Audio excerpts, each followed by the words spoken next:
Serserin dımlı hava, dışta жылы yağmur yağar.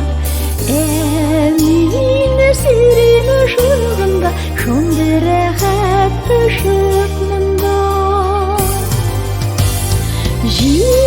Yağmur babına değmez, güngel kayemiles miles, yanıp kuyup yürgen şoğun, şeşek atkan süyü bağım.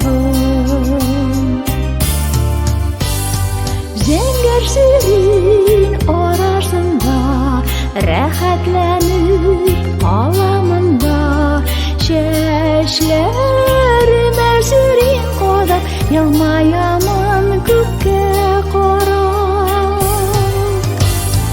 Kullarımda zengir şeşek, yüreğimde yaşayışık, muhabbetinin en zorusu, sevişnin en ulusu.